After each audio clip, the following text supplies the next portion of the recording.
Apolline Matin. C'est déjà demain. 6h54, Anthony Morel nous parle de ses meilleurs amis, les robots, l'univers féerique d'Anthony Morel. Anthony, toute cette semaine, vous nous faites vivre le grand salon de l'innovation, le CES de Las Vegas, qui se tient en mode virtuel cette année. On a bien compris, hein, chaque jour, vous nous dites qu'on pourrait être à Las Vegas et qu'on n'y est pas. Mais bon, évidemment, parmi les vedettes de ce salon, il y a les robots. Ouais, c'est ça, il n'y a pas de CES sans robots, évidemment. Et alors moi, j'ai mon petit chouchou cette année, mais c'est un robot qui a été très remarqué, il faut le dire. C'est le Bot Andy qui a été présenté par Samsung et qui est un robot majordome. Alors vous connaissez les robots aspirateurs, bon oubliez, complètement has-been. Non là c'est le next level, c'est le robot qui va tout faire à la maison. C'est-à-dire c'est un petit humanoïde, hein, il se balade, il patrouille, il a un petit bras articulé et il va par exemple ramasser une télécommande qui traîne par terre, il va vider, remplir le lave-vaisselle, il va même vous servir un petit verre de vin tranquille quand vous êtes installé sur le canapé. Génial. Complètement fou, complètement fou. Non mais sur la c'est vidéo promotionnelle, génial. ça fonctionne très très bien. J'attends de le voir en vrai quand même. Parce que franchement, qu'il aille chercher lui-même les plats dans le fond de l'évier pour aller les ranger dans le lave-vaisselle, alors moi je l'épouse. C'est ça, je l'épouse.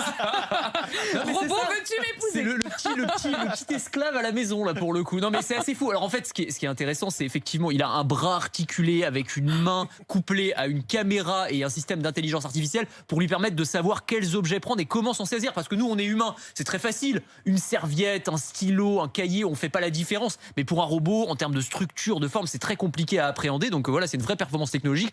On ne sait pas s'il sera commercialisé sous cette forme-là. C'est probablement plus un concept et on va utiliser certaines des briques technologiques qui sont démontrées dans ce concept, dans certains appareils électroménagers dans les années qui viennent. Fabuleux, parce que non seulement il remplit la vaisselle, mais en plus il sert le petit verre de vin. Ah mais oui, c'est ça. Et alors ça c'est franchement, ça c'est pareil. Sur la vidéo, ça fonctionne très bien. Moi, j'attends de le voir avec la bouteille de soda qui renverse tout à côté. Hein. C'est pas impossible. Autre tendance de fond, Anthony, c'est des robots compagnons pour les personnes âgées notamment. Voilà. Vous voulez l'épouser celui-là aussi? Non mais je sais pas, vous allez me dire. Si vous voulez, est-ce que vous voulez? Alors là, pour le coup, c'est une vraie tendance de fond et encore plus depuis le début de la crise sanitaire. Ce sont des robots qu'on voit de plus en plus s'installer dans les EHPAD, des petits humanoïdes montés sur roulettes qui ont une tête toute mignonne et dont la tête en fait se transforme en écran. Et ça va permettre en fait aux personnes âgées de garder un lien avec l'extérieur. C'est-à-dire qu'on va pouvoir très facilement lancer une visioconférence avec les petits enfants et il n'y a pas besoin de maîtriser Zoom ou Skype. On va juste dire je voudrais parler à mon petit-fils.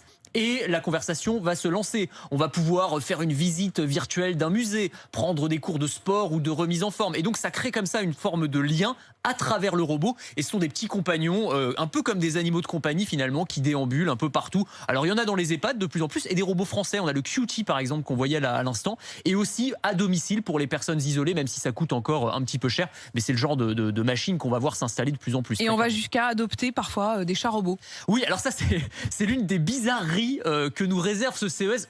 Si vous ne nous regardez pas sur RMC Découverte, tapez Kubo, Q-O-O-B-O sur internet. C'est un robot chat qui en fait un coussin à poil avec une queue qui ronronne, dont le petit cœur bat. Et pour les personnes âgées, encore une fois, ou les personnes qui souffrent d'Alzheimer par exemple, qui n'ont pas forcément la possibilité d'avoir un vrai animal de compagnie, mais qui veulent quand même... Même pour moi, c'est le chat sans les inconvénients. C'est le chat sans les inconvénients. Et sans la tête aussi. Hein. C'est doudou. Allez, il est 6h58. Merci beaucoup Anthony. Dans un instant.